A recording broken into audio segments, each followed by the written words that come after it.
everyone. Welcome to A Healthier You After 40. We're connecting to learn natural approaches to hormone balance, increased energy, better moods, and maintaining a strong and healthy body. I'm Linda Lukovic, your host, and I'm here today with Dr. Simmons. So it's not uncommon to feel afraid of breast cancer when you hear that 1 in 8 women will be diagnosed during their lifetime. It's pretty scary, isn't it? I'm sure we all know someone, maybe you yourselves have been diagnosed, and living in fear is definitely not what the summit is about. What the summit is about is empowering you with information so that you can really get proactive with your health and be aware of the many, many natural options available to you. And so that's exactly why I reached out to Dr. Simmons. I am honored to be here with you. Thank you for joining us. Oh, I'm so happy to be here. Great. So I'll just do a quick talking intro. about my favorite topic. Yeah. Oh, good. Good. Exactly. So I'll just do a quick intro, and then I'm going to let Dr. Simmons introduce herself. It's always interesting to hear from our guests. So Dr. Simmons was one of the leaders in breast surgery and cancer care in Philadelphia for 17 years. Passionate about the idea of pursuing health rather than treating illness, she has immersed herself in the study of functional medicine and aims to provide a roadmap to those who want to know real health. So that is Dr. Simmons, but we want to know the real journey. We would love to hear a little bit more about you. Like the quick elevator pitch, right? Yeah, exactly. I always say that I was born into a breast cancer family. Like I was destined to be in this world without question. So of the 9 women in my family, 5 of them, and I'm talking about my grandfather's siblings, 5 of them died of breast cancer. Their children, who is my mother's generation, then got breast cancer. And as a child, I was really immersed in the world of breast cancer. I mean, to me, it was ubiquitous. It was everywhere. And it was particularly impressed on me because I had a first cousin. Her name was Linda Creed. So Linda Creed was a singer-songwriter in the 1970s and 1980s. She wrote all the music for the Spinners and the Stylistics, but most people know her for having written The Greatest Love of All. So The Greatest Love of All was originally written in 1977 as the title track to the movie The Greatest, which starred Muhammad Ali. But it was re-released by Whitney Houston in 1986, where it received most of its acclaim and accolades. And at that time, when she released that song in March of 1986, it spent 14 weeks at the top of the charts. But Linda would never know that because she died of metastatic breast cancer just 1 month afterwards. I was 16 at the time. She was 37. And so that no other woman, no other family had to suffer in this way, I did the only thing that I knew how to do. I became a doctor and I became a breast surgeon. And I practiced at the top of my field for many, many, many years. And while I'm being a leader in my field and in industry and running the cancer program for my hospital, and I'm a wife and I'm a mother and I'm a philanthropist and I'm an athlete, and I have all of these balls in the air, and my health goes. So I get a diagnosis in 2015 of Graves' disease. Now, Graves' disease is not breast cancer. It's not cancer, but it is an autoimmune disease. And it was the first of my autoimmune diagnoses. And it is treated exactly like cancer. So I'm sitting there in the office of my colleague, friend, and physician, and I'm listening to him tell me that I need surgery, that I need chemotherapy, that I need radiation, and that I need lifelong hormone replacement. And despite the fact that these were things that I said to people every single day without hesitation, without reservation, when they were coming at me, it was like Charlie Brown's teacher. All I heard was, want, want, want, want, want, want. Wow. And I left the office that day saying what many of my patients had said to me, which is that I need to discuss this with my husband. I need to think about it. I need to, let it process, let it marinate. And in the time that I took, I decided that traditional medicine was not the route I was going to take. And that there was just something that innately told me that there had to be a different way and there had to be a better way.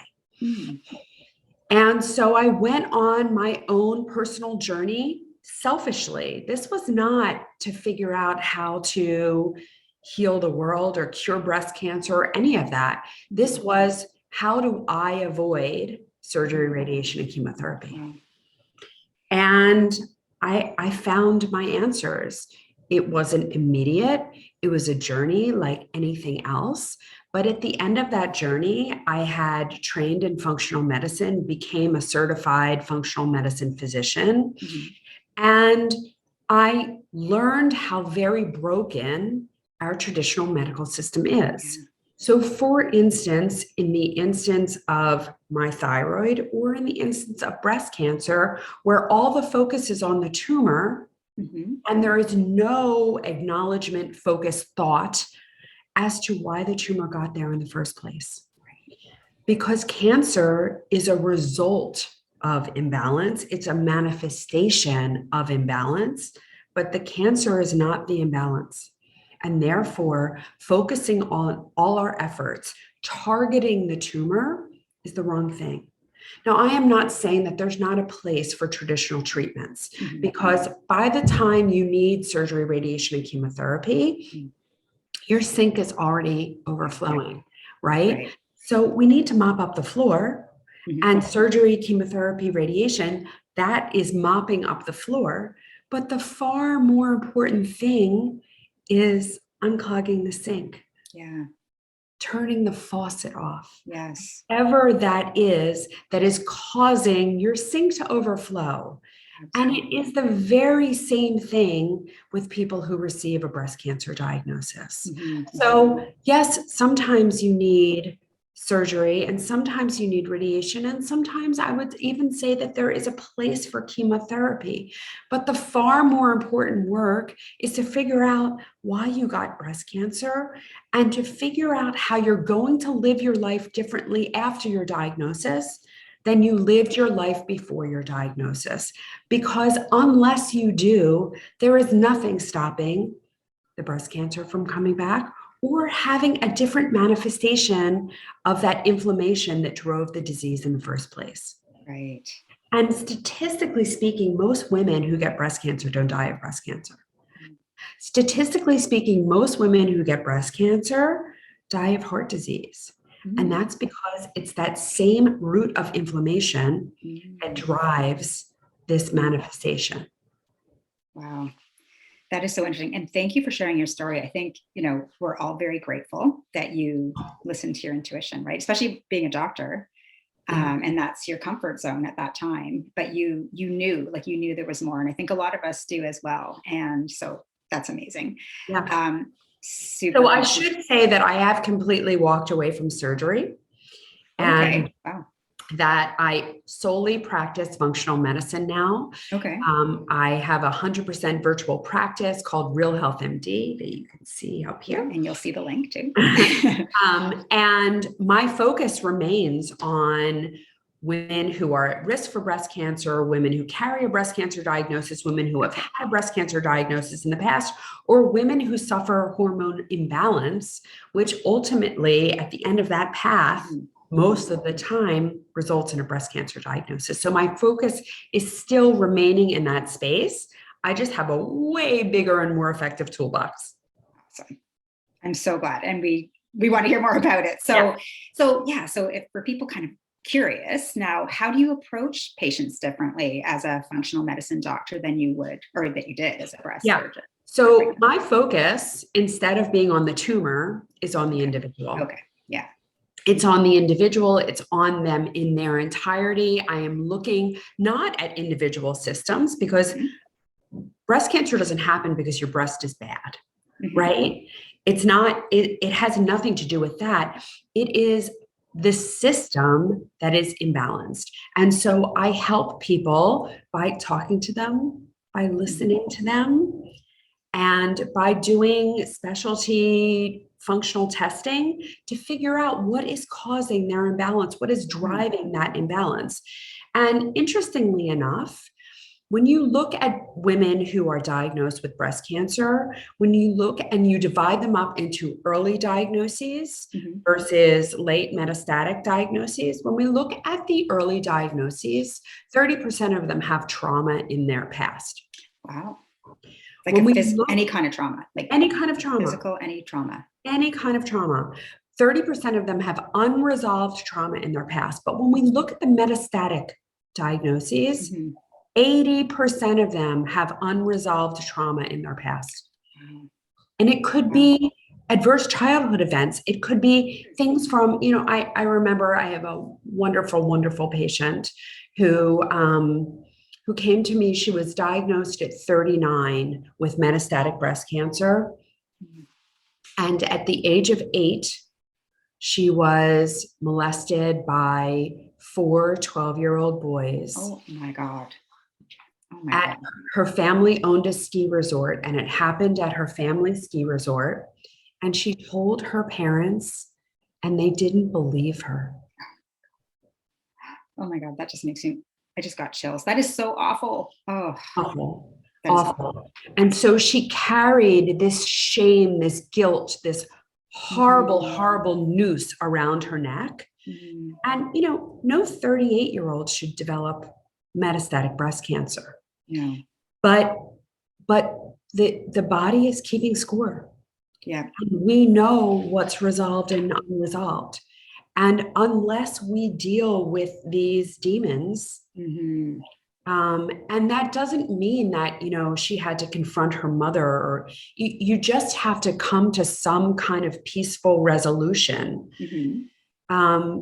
Unless we deal with these demons, our body is going to force us into dealing with these demons. Right. To get your attention. I guess it gives you symptoms until they get super loud, until you take notice. Yep. Wow. Yeah. Thanks for sharing that story. I think that really brings to light how important it is to look holistically. Yeah. And just speaking from, in looking at my practice, one of the first conversations that I have with people when they tell me that they were just recently diagnosed with breast cancer is I say, like, tell me about this last year or these last 2 years. What's happening? What's changed? What's different? What stressors are you under? Okay. And invariably, I will hear about a divorce, death of a spouse, death of a parent, God forbid, death of a child being sick, some very difficult, world disturbing something. Right. That happens in the year or 2 years before that. Yeah. That absolutely triggers this kind of diagnosis. Wow. Is it kind of like a tipping point? You hear that term where the body's doing okay, compensating, and then all of a sudden you get that major in functional medicine, like we call it a trigger. Okay, trigger. Yeah. But that's exactly the same thing, is that, we all have a toxic level in which we'll tolerate, and toxins come in all different kinds of things, right? Toxins can be heavy metals, they can be viruses, yeast, mold, it can be food that's not good for you, it can be food that's actually toxic, but it can also be relationships. Yeah. Right? So it can be environmental, it can be pesticides, herbicides, but it comes in all different ways. And we all have our maximum toxicity that we're able to tolerate. And then it's the straw that broke the camel's back. Yeah. Right. That is such an important point, because it's true, because I think people look at toxins as just like what you were saying, like the chemicals, your face products, your environment, the pollution, but really it's so much bigger than that. It could be a negative thought, just like you said, it could be an emotion. Yeah. Absolutely. I mean, think about what a divorce is. A divorce is an undoing of a toxic relationship. Yeah. And even the friendly, amicable ones, like at the point which you decided to divorce or separate or whatever, whatever verbiage applies to you, right? You probably walked around with a lot of disgruntled feelings for a while before you arrived at that place where you were strong enough to ask or be told that you're getting a divorce, right? And that's a toxic burden, for sure. A toxic burden. So that's where you start. Like you start look like it's that big. You start there. And so what do you do next? Like, do you go in and you do like testing and labs, or do you? I do. Yeah. I do testing in labs because there are things that we know are absolutely associated with poor outcomes and places to look. And so I'm very, very cognizant and aware of people's glucose levels, their insulin levels, insulin-like growth factor. These are very important things. And if you carry a breast cancer diagnosis, these are things that you must know. Yeah. And even if your breast cancer was a year ago, 5 years ago, 10 years ago, this is what you must know. You must know if you are managing your glucose and insulin well. It's very, very important. You also should know about your C-reactive protein and your body's baseline inflammation levels. Yeah. Because this is very important. In order to truly move on, to take yourself out of that place where you're waiting for the shoe to drop again, right? You have to know that you've resolved your inflammation. And so discovering what that inflammation is, which is what functional medicine doctors do, discovering what that inflammation is and where it's coming from and resolving that is the key to health. And we don't approach people in a way that, health isn't the absence of disease. Right? Health is optimal function. And that is what we are looking to achieve in everyone, no matter how you come. Right? No matter what you turned up with at the door, our goal is to get you to function optimally.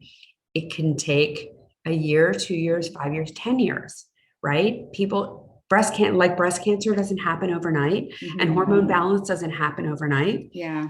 Health and healing don't happen overnight, but they can happen for anyone at any age, at any stage.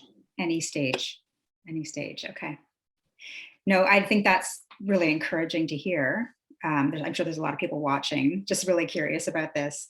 So I'm just curious, like it sort of got me thinking, you hear about it so much, right? Like everyone knows someone with cancer, but it feels like it's happening for people younger and younger. Do you see that in your practice? Like, do you? Of course. Yeah. That's actually part of why I left traditional medicine, is because we were doing the same thing for everyone, right? And there was no acknowledgement of these people are younger and younger and younger with more and more and more comorbidities. I'll share the straw that broke the camel's back for me in terms of staying in traditional medicine. The youngest diagnosis of breast cancer I ever treated was a 23-year-old.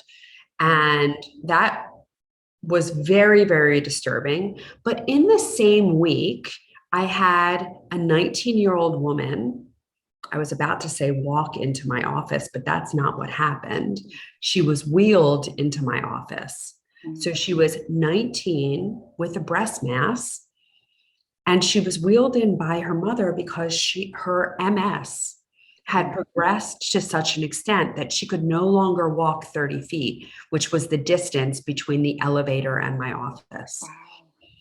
Wow. And I sat there looking at her saying, what is wrong with this picture? How can I be looking at a 19-year-old with MS and with potentially a breast cancer? And I started to ask her about like what she eats and how she lives and this kind of thing. And everything that she was telling me was so toxic that there was no other way that her body could be. It was crumbling under the weight of such a toxic environment. And that's what happens. And the truth is that things that I was taught in medical school are irreversible, like diabetes, like MS, like all kinds of autoimmune disease. It's simply not true. They're just not reversible using pharmaceuticals. Yes. They're reversible by going back to what we were intended to do, to live in accordance with nature, under circadian rhythm, to eat real food. If it grew in the ground, fell from a tree, walked, swam, or flew, eat it. And if not, like that is not food. And most people are existing on a diet of frankenfoods. Yeah. They are just existing on food-like substances that the body has no idea what to do with and just creates this cycle of inflammation. Absolutely. We're not moving, we're living sedentary lifestyles, we're not getting enough sun exposure. And you and I both live in places where it's not that easy to get the sun exposure we need, and we have to be super committed to it. Absolutely. It has to be intentional, doesn't it? Yeah. It has to be intentional. Yeah. Being healthy is kind of hard. It is. Yeah. But important, because the alternative, being sick, sucks. Yeah. It's horrible. It's horrible. And I would rather do hard things that are super rewarding than to go the easy route and be in pain and have disease and all of that. And so I realized that in staying in traditional medicine, I was saying all of these things were okay. Yeah. And they're not okay. Yeah. It's not okay to put someone on diabetes pills forever. Oh. When they could easily change their diet and lifestyle and never need them again. Exactly. It's not okay. No, it's not okay to have millions and millions and millions of people on statins that cause depression, muscle aches, impotence. It's not okay. When you can just teach those people how to eat so as to not need them. Yeah. You know, it's funny, 100%. And it's sad, right? You just have to walk into a grocery store and see that it's catering to people who feel too busy to make some of these changes. And sometimes it does take a life-changing situation in your health to really kind of force you to change. But hopefully people will listen to stories and, and feel a little bit more inspired to get productive. Like, so in your opinion, can we prevent breast cancer? Yeah. When we look at all cancer rates, they really have skyrocketed since the advent of this kind of culture of convenience, I'll call it, right? And in thousands and thousands and thousands of years, our genes haven't changed. Cancer is not a genetic issue. Cancer is an environmental issue. That is what has changed. The environment that we live in. We are living in a sea of toxins. They are everywhere. And you can't possibly avoid all of them. But most of us can do a really, really, really good job, and we can do enough. We can minimize our exposures, and we can eat in a way that is evolutionarily understood. We can live an active lifestyle. We can avoid toxins. We can learn to manage stressors. We can have meaningful relationships and shed ourselves of toxic relationships. So we can sleep at night. I mean, I can't tell you the amount of health that happens when you sleep. And conversely, for people that don't sleep, are plagued inflammation and chronic disease. And so I do think that prevention is absolutely achievable and attainable for most people. I'm not saying that it's for everyone, in that there are people that live in food deserts where they literally don't have access to real food. And they are, for lack of a better term, forced to eat these highly manufactured foods. And it's going to take a big social movement in order to change that. I am working with a brilliant group of people in the Philadelphia area to try to resolve some of our food deserts and get access to real food to the people that need it most in a way that's convenient for them to consume it. And if it works out in Philadelphia, hopefully this is something that we'll be able to launch nationally and then worldwide. And wouldn't that be wonderful? I love that. We're up against a giant. Well, it is scary because you think about it, like hospitals, and I'm not slamming anyone who's running a hospital because I know they have their challenges, but it's upsetting to see that people sick are getting fed Jello and Jello garbage. is like one of the better things. I mean, I was asked to be the first department head for the Department of Integrative Oncology. And I met with the chief of staff and I said, what are we going to do about the cafeteria? And he said, what do you mean?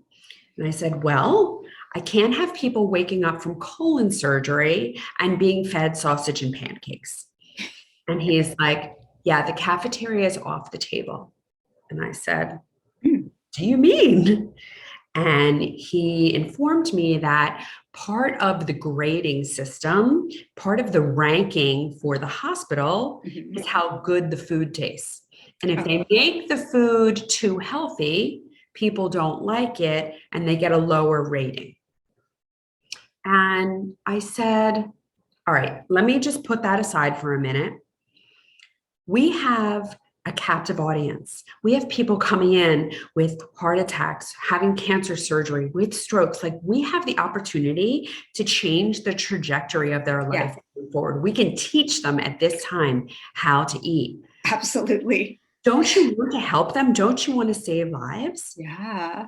And it was at that point that I realized how very conflicted we are. Yes. Hospitals don't want to save lives. They want to perpetuate because they get paid for procedures. We don't have a healthcare system. We have a sick care system. And for as long as we reward doctors by doing more procedures, that's a total conflict of interest. Like, they don't want the people to get better. I mean, I do believe that doctors are inherently good, and I think that they inherently want to help. Absolutely. And the problem is in our educational system, in that they were taught that this is how to help. Well, so exactly. Yeah. There's no thought put into, wait, maybe we could prevent having to do cardiac catheterizations and revascularizations. Maybe there's a way to prevent heart attacks and strokes and diabetes and all of these things. So, that problem is on the education side, because doctors really do want to help and they think that they're helping. But the way that our system is currently designed, it's just absolutely wrong. It's removing the wrong thing. Absolutely. And so there's no motivation. And then the pharmaceutical companies that's the Goliath, right? And to go up against them when they are so very strong, and they really, really don't want you to get healthy. No. Well, there is no benefit to you unless, they want you hooked on their drug. And the food industry is the same. It's really good. Have you seen billions of dollars to make these foods highly, highly, highly addictive. I mean, did you ever see Holy Chicken? No. Oh my gosh, you have to watch it. It's exactly what you're talking about. Okay, I'm going to write that down. I'm thinking it for our viewers too. Like, if you're interested in sort of seeing the power of these systems, it illustrates it really well in a kind of a fun way. Yeah. Did you see Dope Sick? Oh yes. Yeah. And that's another one you should watch to understand these systems that are Dope Sick was especially chilling for me because I came up in that era. Yes. So that's right. I had those drug reps in my office assuring me that I could put people on these drugs post-op and it was good for them. Yeah. It really makes you feel for your doc. Michael Keaton was incredible. And he was brilliant. Brilliant. Did you know, I think the reason he made that is because he had a niece or a nephew or someone overdose on a mixture of OxyContin and something else, fentanyl, heroin, something. So it was very personal for him. But if you did not watch Dope Sick, and lest you think that our government is protecting us or the pharmaceutical companies are looking out for your best interest, this is a chilling example of where everyone's interest is. Yeah. Everyone's.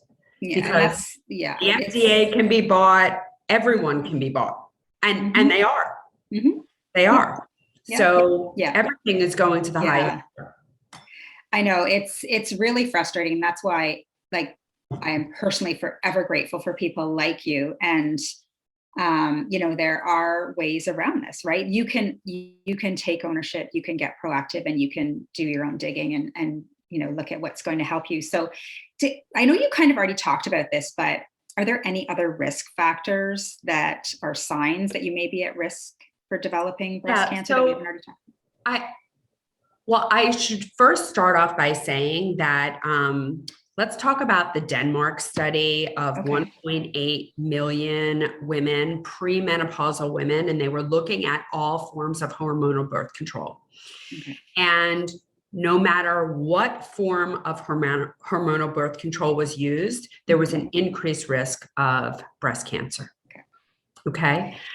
Most young women, maybe not most, a lot of young women get put on birth control for cycle irregularity, for cycle discomfort, for skin problems. Yep, that was me.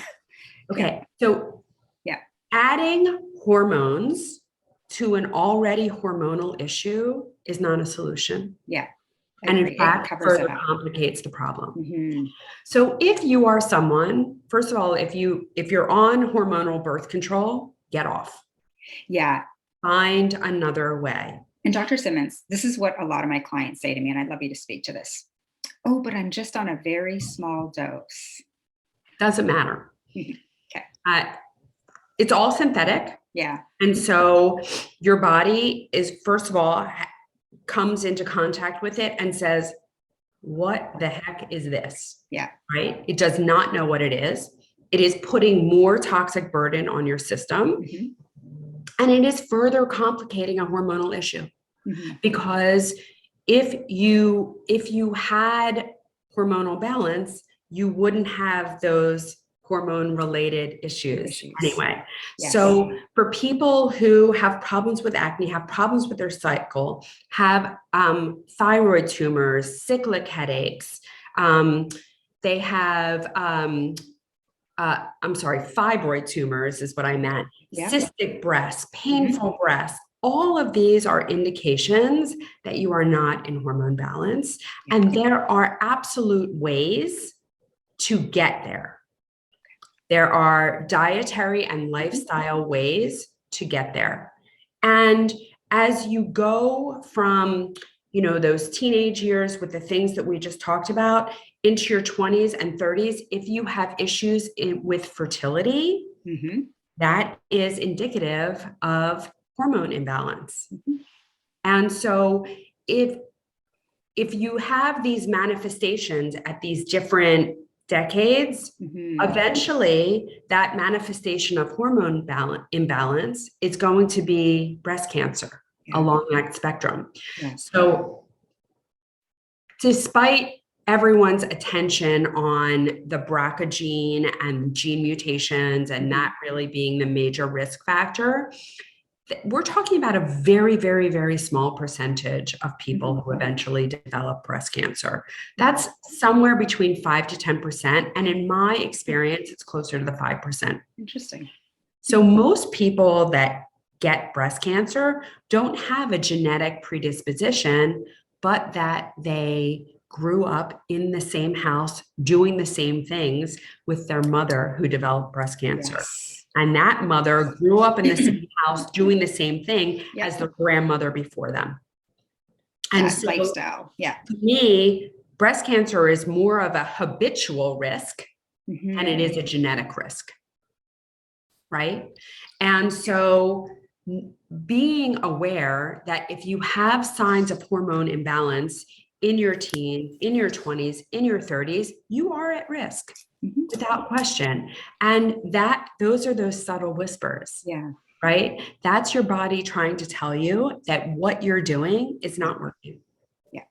Right? And our culture teaches us to medicate, to get rid of the whispers, but instead suppress. Yeah, So let's go that's what the deeper. birth control pills do Yeah. for a spell, right? Yeah. They do it for a spell, but those women go on to develop breast cancer. Yeah. And that's precisely why, Mm-hmm. right? So it's not necessarily the birth control pills or the hormones. Mm-hmm. It is the hormones added into a system which was already telling you it's not working correctly. Right.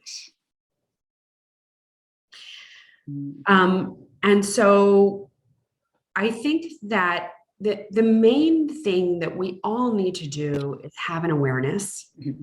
listen to our body, listen to what it's telling us. And if we don't have the health that we should, that we expect, Mm-hmm. if you have these symptoms, you should listen. Yeah. And just know that it's not a judgment. Yeah. It doesn't mean you're doing anything wrong. It just might be wrong for you. Mm-hmm. Right. So, there are lots of things that I personally can't do. It doesn't make them bad. They're just bad for me. Right. Right. Everyone's different. Everyone's Everyone's different. Yeah. And it's really figuring out. We are all bio-individual. Absolutely. So what's right for me may not be right for you, and what's right for you may not be right for me. And that's not good or bad. There's no judgment there. Yeah. But that we all have to find our balance, what balances us, what makes us function optimally. Mm-hmm. Mm-hmm. So good. Yeah. So is there anything else we can do to minimize risk? We know we don't want to go on birth control. We want to make sure we look at our symptoms, address them for what they are, to try to think more long-term about our health. Is there anything else that you would? Yeah. So, in general, I tell everyone, eat real food, mostly plants. Yeah. Right? Okay. Like Michael Pollan said it best, eat real food, mostly plants. Yeah. And if you choose to eat animals, and listen, there's no judgment there one way or another. Mm-hmm. We from an evolutionary standpoint, we're meant to eat animals, but we were not meant to eat animals every single day. That much. Yeah. We didn't catch them that much, right? And the whole village had to share it. Exactly. So I would say to minimize animals. And if you are going to eat animals, just make sure that they are very, very carefully sourced, that they were raised on the diet that they were supposed to consume from an evolutionary standpoint. Mm-hmm. So no farmed fish and no factory farmed meats or poultry, or eggs from factory farmed poultry. They feed some cattle Skittles candy. I'm sure you've seen that. Skittles. Yeah. It's so frightening. Yeah. Awesome. Yeah. It's to fatten them up. Yeah. Or garbage or like leftover, sometimes they feed the chickens the leftover ground up part that they couldn't use. Oh, they feed the so gross. Yeah. And it's good to share this because I feel like that's gross enough to get people to change. When you start reading stuff like that, you can't unlearn that. Like you can't unknow that. Yeah. What was the documentary? There was a really good one that was kind of graphic and showed. Was it about the chickens? I don't know if it was Fed Up or if it wasn't the Game Changers. There's plenty of. We'll look it up and I'll post it. Yeah. There's plenty of stuff out there. Yeah. On the horrors of factory farm raised animals. But the other pillars that protect you and promote wellness are getting movement every day and being as active as you can. Like I get it. I have a desk job too, but you need to get up and move in between. Right. Yeah. Even if it's just, so many people are working from home now, like even if it's just to walk around the block in between tasks. Exactly. And we really only work efficiently in 90-minute bundles. So you should be scheduling your work that way and getting up and walking around in between those 90-minute packets of work. Yeah. Having a way to deal with stress, having tools in your toolbox is so very important. Meditation, breathing, yoga, Tai Chi, like whatever it is going to be for you, just make sure that you have that tool, because stress isn't real, right? We are all put in stressful situations, and it's the meaning that you give to that stress that is what impacts you. Right. So you have the ability to choose. Yeah. It's what like perceived. Yes. It's perceived. So if you think it's stressful, your body's going to react that way. I've always found that so interesting. Yeah. But we can do things in that pause. We can take that pause and decide to breathe, or decide to hum, or decide to sing, or decide to do something to activate our vagus nerve, which then doesn't allow for that stress cascade to happen. Yes. Making sure that you prioritize sleep. I mean, sleep is when the healing happens, and we all need to hit the reset button every single night. So making sleep a priority, making sure that you're connecting with nature, getting outside, grounding if you can, being in direct contact with nature. Does everyone know what grounding is? It's take your socks off. Yeah. Walk in the literally connecting with the ground. Like and gardening. Yep, exactly. Getting dirty, getting your hands in dirt, getting your feet in dirt, but sand works too. Like there's a reason why everyone feels better at the beach. So true. Because you spend the whole time connected with the ground. So true. And then the energy of the water is even better too. Absolutely. Yeah. So true. Absolutely. Yeah. So it's doing that and really minimizing the toxins. Yeah. Going through your home, getting rid of all the traditional cleaners, stop putting all the chemicals on your body, stop breathing the stuff in, no fragrance stuff. It's just it's all building up in you, and your body is keeping score. Yeah. It really is. And remembering that toxins come in the form of physical toxins, but emotional toxins are very, very real. So when you take the trash out, take the trash out. And that means getting rid of those toxic relationships, which are bringing you down. Yeah. I love that. So journaling, work with a Reiki master, meditation, all of the things to help release meditation, massage, like anything that connects you to a happy place. Yeah. I love that. And I mean, I think that's all such great advice. And it sounds like a lot. It might sound like a lot to a lot of people, depending on where you are in terms of your journey. But just as a reminder, just pick one thing, right? Sometimes it can be as simple as just, how do you climb a mountain? Right. One step at a time. And everyone does.